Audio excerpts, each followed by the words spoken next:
Hello everyone, welcome to Anthro अड्डा।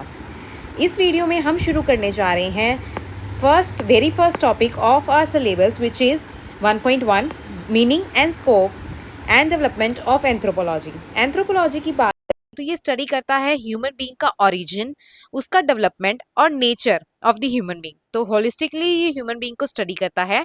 Anthropology दो word से मिलकर बना है। फर्स्ट इज एंथ्रोपोज, जिसका मतलब होता है human being, and second is logo which is used for the study. तो study of the human being is anthropology basically. Anthropology is considered as the most comprehensive of all the sciences dealing with the man. Most comprehensive से यहाँ पर मतलब है कि ये human being के हर एक पर्सपेक्टिव को कवर करता है कि ह्यूमन बीइंग किस तरह से सोचता है। ये चीज साइकोलॉजी में हम पढ़ते हैं, एंथ्रोपोलॉजी भी इस फैक्टर को कवर करता है। फिर ह्यूमन बीइंग का religion with time and space कैसे कवर करते हैं, कैसे पास्ट में एक ह्यूमन बीइंग का रिलीजन था और वो प्रेजेंट टाइम तक कैसे इवॉल्व हुआ है, प्लस वो डिफरेंट जियोग्राफिकल एरियाज में ह्यूमन का क्या क्या रिलीजन है। फिर पॉलिटिकल फैक्टर को भी हम इसी तरह से कंसिडर करते हैं, इकोनॉमिक फैक्टर को भी हम इसी तरह से कंसिडर करते हैं एंथ्रोपोलॉजी में। तो एंथ्रोपोलॉजी में ह्यूमन बीइंग के हर एक फैक्टर को होलिस्टिकली कंप्रीहेंसिवली स्टडी किया जाता है, इसलिए एंथ्रोपोलॉजी के बारे में ये कहा जाता है कि ये मोस्ट कंप्रीहेंसिव है हर एक साइंसेस से। फिर एंथ्रोपोलॉजी ह्यूमन के बारे में क्या क्या देखता है, ये देखता है कि ह्यूमन कौन है, वो कहाँ से आया है, वो जिस तरह से एक्ट करता है वो ऐसे एक्ट क्यों करता है, ये एक्टिविटीज परफॉर्म क्यों करता है, और वो उन एक्टिविटीज को किस तरीके से परफॉर्म करता है। एंथ्रोपोलॉजी इसको स्टडी करता है। और एंथ्रोपोलॉजी ह्यूमन बीइंग का हिस्टोरिकल पर्सपेक्टिव भी पढ़ता है। हिस्ट्री जानने के लिए एंथ्रोपोलॉजिस्ट रिलेबल डेटा पे अपने सोर्सेज रिलेबल डेटा से कलेक्ट करते हैं। लेकिन अगर हमारे पास डेटा नहीं अवेलेबल तो जो मिथ एंड फॉकलोर्स, जो सोसाइटी में स्टोरीज विद टाइम चली आ रही हैं, वो ओरल स्टोरीज हो सकती हैं, वो रिटन स्टोरीज हो सकती हैं। बेसिकली हिस्ट्री के एब्सेंस में ओरल स्टोरीज, मिथ, फॉकलोर्स, इन पे डिपेंडेंट रहते हैं एंथ्रोपोलॉजिस्ट अपने जो रिक्वायर्ड क्वेश्चंस हैं उनको आंसर करने के लिए। फॉर एग्जांपल, अगर किसी सोसाइटी में कोई कल्चरल प्रैक्टिस फॉलो की जा रही है तो वो कल्चरल प्रैक्टिस वो उस सोसाइटी में क्यों फॉलो की जा रही है, इसको हम आंसर कर सकते हैं मिथ से। जैसे कि एक मिथ है जिसमें ये बताया जाता है कि जो ह्यूमन बीइंग है उसमें जो आज का किनशिप सिस्टम है, आज की किनशिप सिस्टम में मोनोगैमी प्रिवेल करती है। तो सोसाइटी में जो मिथ्स होती हैं वो बताती हैं डिफरेंट डिफरेंट स्टोरीज कि किसी तरह से पॉलीगैमी में क्या क्या इश्यूज रहे थे पास सोसाइटी में, जिसने ओरिजिन में हेल्प करा मोनोगैमी को। तो इस तरह से मिथ्स एंड फोकलोर्स, जो हिस्ट्री के सोर्सेज या डेटा जिन चीजों को बताने में सक्षम नहीं होते, वो चीजें मिथ्स एंड फोकलोर्स हमें बता देते हैं। तो उसके बेसिस पे हमारे जो क्वेश्चंस हैं वो एंथ्रोपोलॉजिस्ट आंसर करते हैं। फिर specifically father of anthropology Aristotle की बात करें तो एरिस्टोटल फर्स्ट पर्सन कंसिडर किए जाते हैं जिन्होंने डिफाइन करा था और एक्सप्लेन करा था टर्म एंथ्रोपोलॉजी को।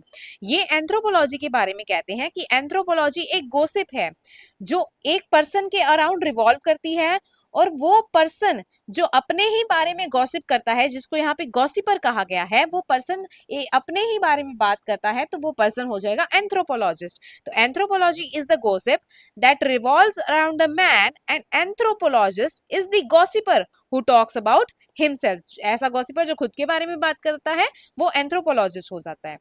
इसकी जो सबसे ज्यादा कॉम्प्रिहेंसिव डेफिनेशन है एंथ्रोपोलॉजी की, वो है study of man in totality in terms of time and space. अब टाइम से यहाँ पर मतलब है कि ये एंथ्रोपोलॉजी जो है वो पास्ट में जो इस तरह से ह्यूमन बीइंग था, या ह्यूमन बीइंग अपनी प्रेजेंट सिचुएशन में किस तरह से इवॉल्व होके आया, मतलब इवोल्यूशन का फैक्टर भी एंथ्रोपोलॉजी पढ़ती है कि कैसे ह्यूमन बीइंग एज सच जो आज की कंडीशन है उसमें इवॉल्व हुआ। प्रेजेंट कंडीशन को भी पढ़ती है कि ह्यूमन बीइंग आज ऐसा है तो ऐसा क्यों है, वो किसी तरह के कल्चर को, किसी तरह के रिलीजन को एज सच क्यों फॉलो कर रहा है, उसके प्रेजेंट की हर एक पर्सपेक्टिव को एंथ्रोपोलॉजी स्टडी करती है। एंड देन थर्ड, फ्यूचर में क्या चेंजेस होने के चांसेस हैं एक ह्यूमन बीइंग में, और किस तरह से वो उन चेंजेस को अडेप्ट करेगा, उन कंडीशंस को, इन्वायरमेंटल कंडीशंस के साथ खुद को अडेप्ट कर पाएगा, उसके बारे में भी एंथ्रोपोलॉजी स्टडी करती है। तो ये तो हो गया टाइम का पर्सपेक्टिव कि पास्ट, प्रेजेंट और फ्यूचर तीनों तरह से एंथ्रोपोलॉजी ह्यूमन बीइंग को स्टडी करती है। स्पेस से यहाँ पर मतलब है जियोग्राफिकल फैक्टर, कि हर एक एरिया में, हर एक वर्ल्ड के जियोग्राफिकल एरिया में कोई ह्यूमन बीइंग किसी तरह से क्यों और कैसे सरवाइव करता है, तो उसको भी एंथ्रोपोलॉजी स्टडी करता है। फिर एंथ्रोपोलॉजी की स्कोप की बात करते हैं। एंथ्रोपोलॉजी डील करता है with the origin and development of human, the manner in which human forms groups, किस तरह से ह्यूमन ग्रुप्स बनाते हैं, and develops distinctive ways of life, यानी कि कल्चर, यहाँ पे कल्चर की बात कर रहा है। तो ये एंथ्रोपोलॉजी, इस तरह से एंथ्रोपोलॉजी का हम स्कोप डिफाइन कर सकते हैं। एंथ्रोपोलॉजी अक्रॉस टाइम भी स्टडी करता है, जैसे कि मैंने आपको बताया पास्ट, प्रेजेंट एंड फ्यूचर तीनों एलिमेंट्स को ये इक्वली कंसिडर करता है। एंथ्रोपोलॉजी अपने आप में यूनिक कैसे है, क्योंकि बाकी साइंसेज में एक एक पर्सपेक्टिव को पढ़ा जाता है, जैसे कि मैंने आपको बताया था साइकोलॉजी में ह्यूमन की साइकोलॉजी को पढ़ा जाएगा, इकोनॉमिक्स में उसके इकोनॉमिक फैक्टर को पढ़ा जाएगा, पॉलिटी में पॉलिटिकल फैक्टर को पढ़ा जाएगा। लेकिन एंथ्रोपोलॉजी जो है वो एक होलिस्टिक साइंस है, क्योंकि ये ह्यूमन बीइंग को हर एक पर्सपेक्टिव से स्टडी करती है, इसलिए ये होलिस्टिक इन नेचर है। हिस्टोरिकल मेथड्स को यूज करती है प्लस कंपैरेटिव मेथड्स को यूज करती है। कंपैरेटिव मेथड से मतलब है कि ऑन द अर्थ जितने भी लोग प्रेजेंट हैं उनमें बेसिकली क्या क्या सिमिलैरिटीज और क्या क्या डिफरेंसेस है, ये एंथ्रोपोलॉजी स्टडी करता है, और इसी को एंथ्रोपोलॉजी का कंपैरेटिव मेथड बोला जाता है। फिर anthropological explanations are not limited to any particular group of human beings और any single period of history. ये बताता है अर्लीस्ट फॉर्म ऑफ ह्यूमैनिटी किस तरह से इवॉल्व हुई है और प्रेजेंट फॉर्म ऑफ ह्यूमैनिटी में कन्वर्ट हुई है। तो इसका कंप्लीट इवोल्यूशन का प्रोसेस को, ह्यूमैनिटी के कंप्लीट इवोल्यूशन के प्रोसेस को एंथ्रोपोलॉजी स्टडी करती है। एंथ्रोपोलॉजी की बेसिकली 4 ब्रांचेस हैं। One is biological anthropology, then socio cultural anthropology, archaeological anthropology and linguistic anthropology. अब बात करते हैं इसकी कंपैरेटिव थीम की। व्हेन एंथ्रोपोलॉजी एंड सोशियोलॉजी, पहले ये दोनों ही ब्रांचेस एंथ्रोपोलॉजी एंड सोशियोलॉजी एक ही ब्रांच हुआ करती थी, एंड विद टाइम जब इवोल्यूशन हुआ तो ये दोनों ब्रांचेस अलग अलग हो गई। मिड 19th सेंचुरी में दोनों ही ब्रांचेस अलग अलग हो गई। सोशियोलॉजी जो है वो अभी भी फोकस कर रहा था यूरोपियन सोसाइटी पे, लेकिन anthropologist retain their interest in comparing and contrasting what was known about the peoples and cultures of the world. ये all over the world focus था, जबकि यूरोपियन सोसाइटी पे फोकस था सोशियोलॉजी का। और ये बोथ लिविंग एंड डेड, इन दोनों पे ही फोकस करता था, क्योंकि ये with time and space focus करता है। तो टाइम में मैंने आपको बताया था ये पास्ट पे भी फोकस करता है, तो ये डेड लिविंग बीइंग्स पे भी फोकस करता है और उनके कल्चर्स पे भी फोकस करता है, कैसे कल्चर जो है विद टाइम इवॉल्व हुआ है। अब कंपैरिजंस के भी 2 डायमेंशंस है, one is synchronic comparison and another is diachronic comparison. Synchronic समझते हैं, जैसे आपने साइंस एंड टेक में पढ़ा होगा जियो सिंक्रोनस ऑर्बिट, है ना। तो जियो सिंक्रोनस में यहाँ पे सिंक्रोनी का मतलब क्या है कि जो भी कोई सैटेलाइट है वो अर्थ के रिवोल्यूशन टाइम से सेम टाइम पीरियड में रिवॉल्व करता है, तो उसको जियो सिंक्रोनस बोला जाता है उस सैटेलाइट को। अब सिंक्रोनस से यहाँ पे क्या मतलब था, with the same time of the earth, तो सिंक्रोनी टाइम के लिए यूज हुआ कि सेम टाइम के लिए यूज हुआ। तो यहाँ पे सिंक्रोनिक कंपैरिजन का भी मतलब यही है। कंपैरिजन जब भी एंथ्रोपोलॉजी में किया जाता है तो या तो वो जियोग्राफिकल फैक्टर पे बेसिस पे किया जाता है कि वर्ल्ड में क्या क्या जियोग्राफिकल फैक्टर्स हैं और उनमें क्या क्या डिफरेंसेस हैं पीपल के बीच में, या फिर वो टाइम के बेसिस पे किया जाता है। और जियो सिंक्रोनिक कंपैरिजन में यहाँ पे टाइम को कांस्टेंट रख दिया जाता है, और जियोग्राफिकल वेरियस जियोग्राफिकल एरियाज में जो स्टडी करी जाती है उसको बोलते हैं जियो सिंक्रोनस कंपैरिजन। अब वेरियस जियोग्राफिकल एरियाज में ये देखा जाता है जो जो जहाँ पे ये जो अलग अलग लोग रह रहे हैं उसमें क्या डिफरेंसेस हैं और किस तरह की सिमिलैरिटीज हैं। तो सिमिलैरिटीज एंड डिफरेंसेस के बेसिस पे जियो सिंक्रोनस कंपैरिजन किया जाता है। नेक्स्ट है डायक्रॉनिक कंपैरिजन। अब इसमें उल्टा हो जाएगा, इसमें टाइम को कांस्टेंट ना रख के अक्रॉस वेरियस टाइम स्टडी किया जाता है, और यहाँ पे जियोग्राफिकल फैक्टर्स को कांस्टेंट रख लिया जाता है। मान लीजिए कोई एक जियोग्राफिकल एरिया ले लिया, फॉर एग्जांपल हम ये एरिया ए को स्टडी कर रहे हैं, तो देखा जाएगा कि ह्यूमन बीइंग यहाँ पे पास्ट में किस तरह से रहते थे, किस तरह से रहते थे, प्रेजेंट में किस तरह से रहते हैं, और फ्यूचर में उनके किस तरह के लाइफस्टाइल को फॉलो करने की टेंडेंसी है, उसको स्टडी किया जाता है और एक ही जियोग्राफिकल एरिया पे यहाँ पे कंपेरिजन किया जाता है। फिर एंथ्रोपोलॉजी एक होलिस्टिक सिस्टम है, ये सब तरह के ह्यूमन के फैक्टर्स को कंसिडर करता है, B it human biology, society, culture, psychology, human का रिलीजन हो गया, ह्यूमन का पॉलिटिकल फैक्टर हो गया, किस तरह की इकोनॉमी को ह्यूमन बीइंग फॉलो कर रहा है विद टाइम एंड स्पेस, तो ये उसको होलिस्टिकली स्टडी करता है। इसके अलावा anthropology the case study method को भी फॉलो करता है। केस स्टडी मेथड को कॉमनली पार्टिसिपेंट ऑब्जर्वेशन बोला जाता है। किसी एक एंथ्रोपोलॉजी की एंथ्रोपोलॉजिस्ट की जनरली ये टेंडेंसी रहती है कि वो जाकर उस एरिया में जाकर फील्ड वर्क करे। फॉर एग्जाम्पल, किसी एक पर्सन ने, जैसे एंथ्रोपोलॉजिस्ट हम एक पढ़ते हैं मेलानोवस की, इन्होंने स्टडी करी थी ट्रोब्रियन आइलैंड की। ट्रोब्रियन आइलैंड ये पपुआ न्यू गिनी में एक आइलैंड है। जो मेलानोविस्की थे, ये वहां पर गए, उस आइलैंड में इन्होंने लॉन्ग स्टे करा, वहां के लोगों की लोकल लैंग्वेज सीखी और फिर उनके कल्चर को समझने की कोशिश करी कि उनका कल्चर किस तरह से वर्क करता है। तो ये हो जाता है पार्टिसिपेंट ऑब्जर्वेशन, मतलब उनकी सोसाइटी में पार्टिसिपेट करा और उनके कल्चर को ऑब्जर्व करा, तो ये हो जाएगा पार्टिसिपेंट ऑब्जर्वेशन।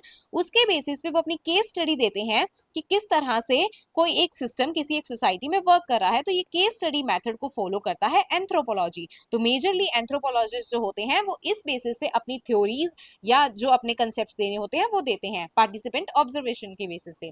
देन नेक्स्ट जो कंसेप्ट एंथ्रोपोलॉजी फॉलो करता है that is एमिक्स and ethic themes. एमिक्स, एमिक्स को आप याद कर सकते हैं, एमिक्स में वर्ड आता है एम, एम को याद कर सकते हैं आप मैन से। जब एक man with in the society, किसी एक सोसाइटी में रहकर वहां के कल्चर को समझ के वहां पे जो लोग रह रहे हैं उनके पर्सपेक्टिव से उस कल्चरल एलिमेंट के बारे में अपनी ऑब्जर्वेशन बताता है, तो उसको बोलते हैं द एमिक्स अप्रोच या एमिक्स थीम। एमिक्स अप्रोच पढ़ते हैं the studying the culture from with in using the concepts, categories and meanings that members of the cultures themselves observe। ठीक है, it focuses on subjective meaning, native categories and values। It uses local languages, जैसे मैंने आपको बताया था field work में भी ऐसा होता है कि कोई एक पर्सन है जो वो अपना फील्ड वर्क करेगा, उन लोगों के साथ रहेगा, उनकी लोकल लैंग्वेज को समझेगा, उनके कस्टम्स एंड कंसेप्ट्स को समझेगा, फिर उसके बेसिस पे अपनी ऑब्जर्वेशन देगा कि उसने क्या ऑब्जर्व करा उस सोसाइटी में, और किसी एक सोसाइटी में कोई कल्चर का एलिमेंट अगर प्रिवेल कर रहा है तो वो किस वजह से प्रिवेल कर रहा है। ये सब चीजें जब वो उस सोसाइटी के परस्पेक्टिव से बताता है तो वो हो जाती है एमिक्स approach. For example, studying the idea of purity, purity का आइडिया इंडियन कास्ट सिस्टम में इंडियंस के परस्पेक्टिव से ही बताना, ये एमिक अप्रोच हो जाएगी। It is useful for deep ethnographic understanding. ये हमें हेल्प करता है टू आंसर कि ये प्रैक्टिस जो किसी एक सोसाइटी में चल रही है, प्रिवेल कर रही है, ये उन लोगों के लिए क्या मीनिंग रखती है। What does the practice mean to people themselves, उन लोगों के पर्सपेक्टिव से बताने में हमें ये हेल्प करता है। सेकंड जो अप्रोच होती है दैट इज एथिक्स पर्सपेक्टिव, इसकी बात करते हैं। टी से आप याद रख सकते हैं टेम्पररी, इससे आप याद रख सकते हैं कि टेम्पररी जो है वो आउटसाइडर व्यू होगा। आउटसाइडर जब बताएगा किसी एक सोसाइटी में वो रहा नहीं है, उस सोसाइटी को वो ऊपर ऊपर से देखकर बताएगा कि किसी एक सोसाइटी में क्या चल रहा है, और बिना उस सोसाइटी को डीपली अंडरस्टैंड करे, बिना उसमें फील्ड वर्क करे, वो अपनी थ्योरी देगा। तो ये हो जाएगी ethics perspective। Culture is analyzed from outside using objective tools। It focuses on observable behavior, जिसको observe किया गया है, patterns and comparisons, using anthropological theories, statistical tools, then universal concepts। For example, एक कास्ट सिस्टम को study करना एक hierarchical social stratification में, जैसे इंडियन कास्ट सिस्टम में ब्राह्मण्स, वैश्यास, तो ये सब एक स्ट्रेटिफिकेशन में रहते हैं। वैश्या सबसे नीचे आते हैं, क्षत्रिय सेकंड नंबर पे आते हैं। तो ये बताते हैं कि ये एक स्ट्रेटिफिकेशन में रहते हैं कि सोसाइटी स्ट्रेटास मतलब लेयर्स में डिवाइडेड है, जिसमें ब्राह्मण सबसे ऊपर आ रहे हैं, then Kshatriyas, then Vaishyas, then Shudras. ये फोर फोल्ड क्लासिफिकेशन जो इंडियन कास्ट सिस्टम में प्रिवेल करता है, तो इसको ये हेरार्कियल सोशल स्ट्रेटिफिकेशन की तरह ही देखते हैं कि एक हेरार्की जो है वो सोसाइटी में एग्जिस्ट करती है। इट इज यूजफुल फॉर, क्या यूज होता है एथिक्स अप्रोच का, क्रॉस कल्चरल कंपेरिजन। अब आप किसी एक कल्चर को समझने के लिए किसी एक सोसाइटी में रहेंगे तो आप उस सोसाइटी के बारे में तो डीप में बता देंगे कि वो कल्चर का एलिमेंट उस सोसाइटी में क्यों प्रिवेल कर रहा है, क्यों प्रेजेंट है। लेकिन जब आप दूसरी सोसाइटीज को ऊपर ऊपर से देखते हैं, ऑब्जर्वेशन के बेसिस पे अपनी थ्योरीज देते हैं, तो आप ज्यादा नंबर ऑफ सोसाइटीज को समझ सकते हैं, उनके कल्चर को समझ सकते हैं और क्रॉस कल्चरल कंपैरिजन बता सकते हैं। जैसे फॉर एग्जांपल ये सोसाइटी ए है, ये सोसाइटी बी है, तो आप एथिक्स अप्रोच से ये बता सकते हैं कि इन सोसाइटीज में क्या क्या कंपैरिजन है, क्या सिमिलैरिटीज हैं, क्या डिफरेंसेस हैं इनकी कल्चर में। तो ये ज्यादा हम एरिया कवर कर सकते हैं एथिक्स अप्रोच से, एंड द थ्योरी बिल्डिंग में भी ये हेल्प करते हैं। It helps to answer how can this be explained in terms of broader human behaviour, कि कैसे ब्रॉडर ह्यूमन बिहेवियर में इन चीजों को, जो भी सोसाइटी की कल्चरल प्रैक्टिसेस हैं, जो भी सोसाइटी की डिफरेंट प्रैक्टिसेस हैं, वो क्यों हैं, उनको ह्यूमन बिहेवियर के साथ लिंक करके ये एक्सप्लेन करने में हेल्प करती है एथिक्स अप्रोच। अब इन दोनों को कंपेयर कर लेते हैं एक टेबल से। सबसे पहले तो एमिक और एथिक्स में फीचर्स की बात करें, पर्सपेक्टिव एमिक्स में होता है इनसाइडर पर्सपेक्टिव, एथिक्स में होता है आउटसाइडर या रिसर्चर्स का पर्सपेक्टिव। फोकस होता है एमिक्स में मीनिंग्स या बिलीव्स या जो भी कल्चर्स वहां पे सोसाइटी में प्रिवेल कर रहे हैं। एथिक्स अप्रोच फोकस करती है बिहेवियर या फंक्शन पे। लैंग्वेज जिस तरह की एमिक्स में यूज होती है या समझनी पड़ती है, that is local language. Local language को समझ कर ही एमिक्स अप्रोच को फॉलो किया जा सकता है, क्योंकि वहां से फिर उनको अंदर से जब ऑब्जर्व करना है तो वहां की लोगों की लोकल लैंग्वेज आनी चाहिए। एथिक अप्रोच की बात करें, साइंटिफिक या एनालिटिकल लैंग्वेज यहाँ पे यूज होती है फॉर जैसे कि साइंटिफिक या एनालिटिक्स से यहाँ पर मतलब है कि एनालाइज करना आना चाहिए, चाहे आपको वहां की लैंग्वेज नहीं भी आती फिर भी आप वहां के कल्चर को साइंटिफिक या एनालिटिकल लैंग्वेज से समझ सकते हैं। यूज इसका एमिक का यूज होता है in depth understanding of any culture of any society, जबकि एथिक्स का यूज होता है क्रॉस कल्चरल जनरलाइजेशन देने में, एक जनरलाइज थ्योरी देने में कि डिफरेंट डिफरेंट कल्चर्स में क्या क्या एलिमेंट्स हैं और उनको किस तरह से डिफरेंशिएट या कंपेयर किया जा सकता है। Example, ritual meaning to participant, participant में उस रिचुअल का क्या मीनिंग है जिस रिचुअल को हम देख रहे हैं। एंड इसका example, rituals role in the social order, एक सोशल ऑर्डर मेंटेन करने में रिचुअल का क्या रोल है वो एथिक अप्रोच बता सकता है। So, that was a comprehensive overview of the meaning and scope of anthropology, a discipline that not only studies what it means to be human, but also connects our past, present, and future in a truly holistic way. Whether it's a tribal societies, genetic evolution, or cultural beliefs, anthropology helps us make sense of human diversity like no other subject can. If you find this video helpful, do like, share, and subscribe to the channel for more UPSC oriented anthropology content. And yes, don't forget to check the description for notes and practice questions. This is Anthro Adda signing off. Until next time, keep questioning, keep learning, and stay curious. Thank you so much.